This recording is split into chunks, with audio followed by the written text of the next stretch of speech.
नमस्कार दोस्तों। आज हम बात करेंगे इंडियन ज्योग्राफी के भारत के प्रमुख पठार टॉपिक के बारे में।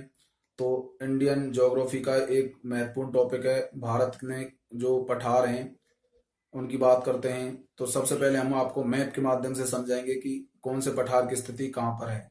तो पहले आपको मैप का ज्ञान होना चाहिए। तो ये दोस्तों इंडिया का मैप है।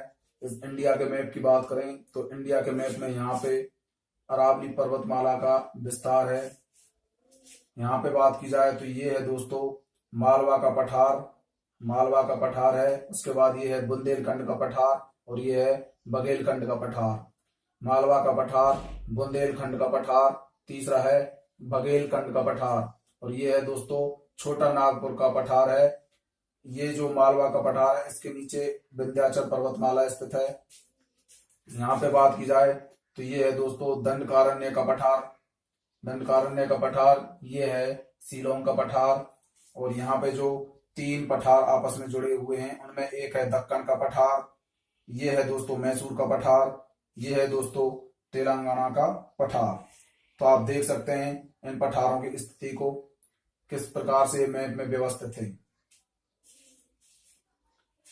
चलिए दोस्तों हम बात करते हैं बुंदेलखंड के पठार के बारे में। मालवा के पठार, बघेलखंड का छोटा नागपुर, शिलोंग, दंडकारण्य, तेलंगाना, दक्कन का पठार और मैसूर के पठार के बारे में। तो दोस्तों सबसे पहले बात करते हैं ये है अरावली पर्वतमाला।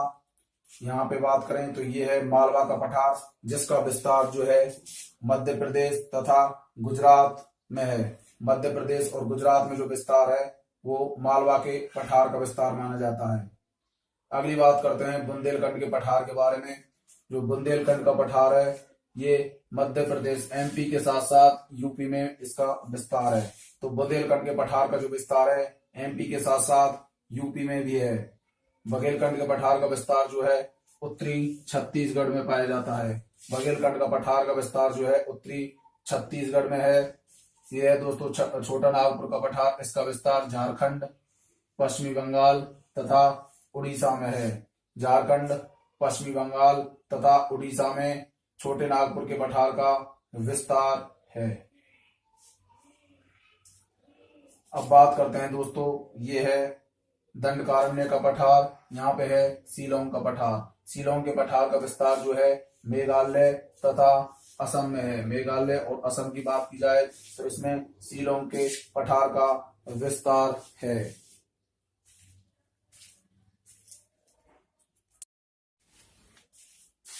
यहाँ पे है दोस्तों ये तीन पठार आपस में जुड़े हुए हैं। तेलंगाना का पठार, ये है दक्कन का पठार जिसका मुख्यतः विस्तार जो है महाराष्ट्र में है। तो मुख्यतः विस्तार जो है दक्कन के पठार का महाराष्ट्र राज्य में पड़ता है। उसके बाद बात करते हैं यह है मैसूर का पठार जो कि मैसूर कर्नाटक जिले में, कर्नाटक राज्य में है। तो ये हो गए तेलंगाना का पठार, दक्कन का पठार और ये है मैसूर का पठार। इस प्रकार ये तीनों पठार आपस में जुड़े हुए हैं, दक्कन का पठार, मैसूर का पठार और तेलंगाना का पठार। तो दोस्तों आप इसका स्क्रीनशॉट ले सकते हैं। उसके बाद इन सभी पठार के बारे में हम महत्वपूर्ण बिंदुओं की बात करते हैं।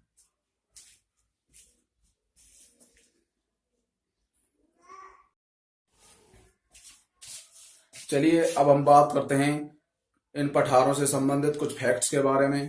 तो पहला पठार है दोस्तों मालवा का पठार। इस मालवा के पठार से संबंधित प्रमुख फैक्ट्स की बात करते हैं। उसके बाद बात करेंगे हम बुंदेलखंड के पठार से संबंधित और फिर बात करेंगे हम बघेलखंड के पठार से संबंधित फैक्टों के बारे में। तो मालवा का पठार का विस्तार जो है मुख्यतः मध्य प्रदेश तथा गुजरात में है। राजस्थान का हाड़ौती का पठार जो है मालवा के पठार का ही विस्तार माना जाता है।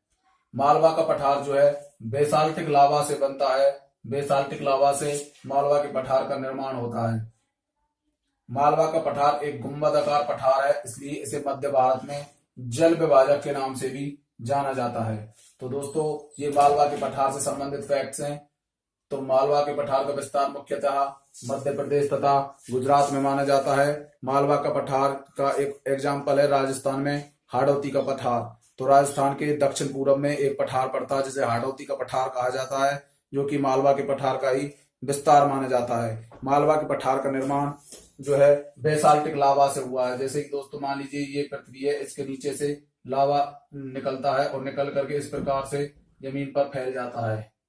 तो ये हो गया दोस्तों बेसाल्टिक लावा, ये है बेसाल्टिक लावा।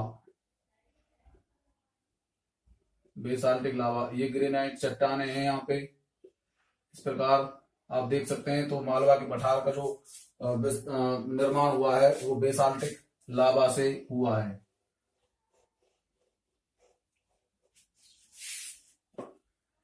मालवा का पठार एक गुंबदाकार पठार है, इसलिए इसे मध्य भारत में जल विभाजक के नाम से भी जाना जाता है।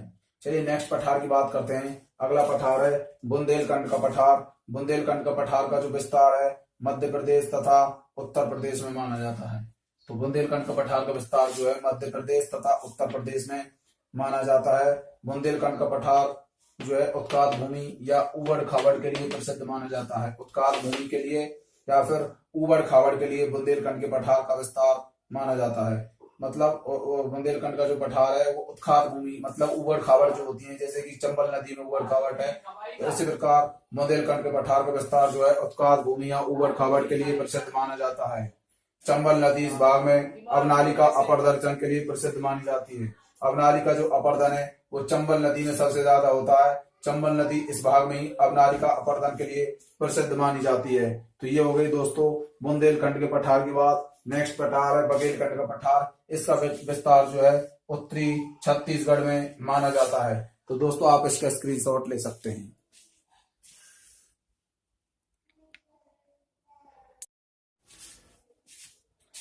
चलिए अब बात करते हैं छोटे नागपुर के पठार के बारे में। तो कुछ महत्वपूर्ण फैक्ट्स आपको याद रखने होंगे कि छोटा नागपुर के पठार का जो विस्तार है झारखंड, पश्चिमी बंगाल तथा उड़ीसा, 3 राज्यों में इनका विस्तार है। छोटे नागपुर का पठार का विस्तार झारखंड, पश्चिमी बंगाल तथा उड़ीसा में माना जाता है।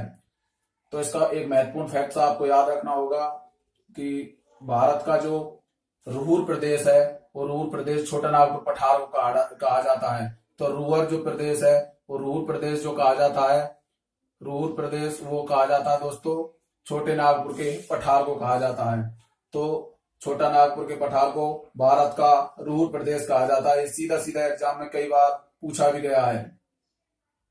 छोटा नागपुर पठार की सबसे ऊंची चोटी जो है पार्श्वनाथ या जिसे पारसनाथ के नाम से जाना जाता है। छोटे नागपुर पठार की जो सबसे ऊंची चोटी है पारसनाथ है। चलिए नेक्स्ट फैक्ट की बात करते हैं। दामोदर नदी छोटा नागपुर पठार से निकलती है। तो दामोदर नदी आपको याद रखनी है, इसका उद्गम जो है छोटा नागपुर के पठार से होता है। दामोदर नदी को बंगाल का शोक कहा जाता था क्योंकि इससे बंगाल में बाढ़ आ जाती थी, इस वजह से इसे बंगाल का शोक कहा जाता था। दामोदर नदी पर 1948 में दामोदर घाटी परियोजना शुरू की गई। 1948 में दामोदर नदी पर एक परियोजना शुरू की गई जिसका नाम था दामोदर नदी घाटी परियोजना। अगला पॉइंट है भारत की दामोदर घाटी परियोजना अमेरिका की टेनेसी नदी घाटी परियोजना पर आधारित मानी गई। तो भारत की जो दामोदर नदी घाटी परियोजना है वो अमेरिका की टेनेसी नदी घाटी परियोजना पर आधारित है। दामोदर नदी हुगली नदी की सहायक नदी मानी जाती है और हुगली नदी जो है गंगा नदी की एक वितरिका मानी जाती है। तो दोस्तों इस फैक्ट्स के बारे में हम आपको जब आपको अपवाह तंत्र पढ़ाएंगे तो उसमें आपके लिए आपको ये क्लियर हो जाएगा कि वितरिकाएं क्या होती हैं, सहायक नदियां क्या होती हैं। तो दोस्तों आप इसका स्क्रीनशॉट ले सकते हैं।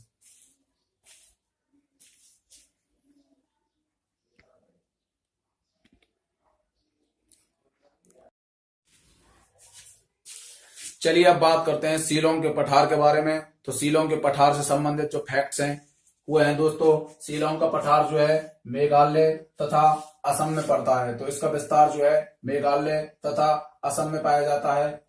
नेक्स्ट है दोस्तों शिलोंग का पठार गारो, खासी, जैंतिया तथा मिकिर पहाड़ियों से बना हुआ है। तो कुछ छोटी छोटी पहाड़ियां हैं जिनसे मिलकर के शिलोंग के पठार का निर्माण हुआ है, जैसे कि गारो, खासी, जैंतिया तथा मिकिर की पहाड़ियां, इसलिए इसे मेघालय मिकिर पठार के नाम से भी जाना जाता है। तो शिलोंग के पठार को दोस्तों मेघालय मिकिर पठार के नाम से क्यों जानते हैं, क्योंकि इसमें छोटी छोटी पहाड़ियां गारो, खासी, जैंती तथा मिकिर पहाड़ियां जो है आपस में मिलकर के इस शिलोंग के पठार का निर्माण करती हैं। इस वजह से इसे मेघालय मिकिर पठार के नाम से भी जाना जाता है। चलिए नेक्स्ट बात करते हैं शिलोंग के पठार की सबसे ऊंची चोटी जो है नोकरेक को माना जाता है। तो शिलोंग के पठार की सबसे ऊंची चोटी है नोकरेक, जो कि मेघालय में गारो की पहाड़ी पर स्थित है।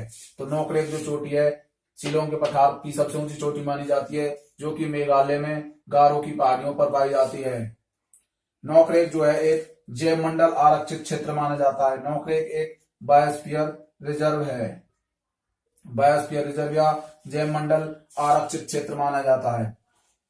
नेक्स्ट पॉइंट है मासनराम तथा चेरापूंजी खासी पहाड़ियों पर ही स्थित हैं। तो खासी की पहाड़ियों पर मासनराम तथा चेरापूंजी माने जाते हैं, जो कि सर्वाधिक वर्षा वाले स्थान माने जाते हैं। मासनराम तथा चेरापूंजी वो खासी की पहाड़ियों पर ही स्थित हैं।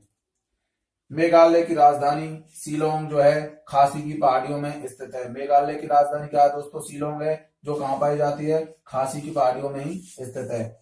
तो शिलोंग भी खासी की पहाड़ियों में स्थित है। तो दोस्तों ये है शिलोंग के पठार से संबंधित कुछ महत्वपूर्ण तथ्य, आप इसका स्क्रीनशॉट ले सकते हैं।